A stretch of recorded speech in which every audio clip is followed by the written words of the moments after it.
अस्सलाम वालेकुम दोस्तों, उम्मीद है सब लोग खैरियत से होंगे। बात करेंगे ओमान में कोरोना केसेस की।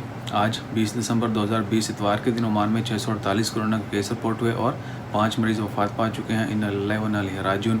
ये पिछले 3 दिन के केसेस हैं। ओमान में कोरोना केसेस की कुल तादाद 1,27,667 हो चुकी है, जबकि सेहतयाब होने वालों की कुल तादाद 1,19,574 है और वफात पाने वालों की कुल तादाद 1,488 है, जबकि पिछले 24 घंटों में 15 मरीजों को हॉस्पिटल में एडमिट किया गया और हॉस्पिटल में एडमिट मरीजों की कुल तादाद 102 है, जबकि 42 मरीज अभी तक ICU में हैं। दुआ करें अल्लाह ताला तमाम मरीजों को ख्वाह वो किसी भी मर्ज़ में मुब्तला हूँ शिफाए कामिला अता फरमाए और जितने भी लोग वफात पा चुके हैं अल्लाह ताला उनकी मग़फ़िरत फरमाए, उनके वाक़िन को सब्र जमील अता करे। Now in English, dear all, today on 20 December, Oman report 648 COVID-19 cases and 5 deaths. In 11 Rajun. These are the last 3 days numbers. In Oman, total cases reached 1,27,667 and total recoveries 1,19,574 and total death in Oman due to COVID-19 are 1,488.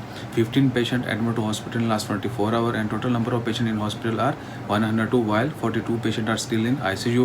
Please pray for everyone. Stay blessed. Jazakallah. Allah Hafiz.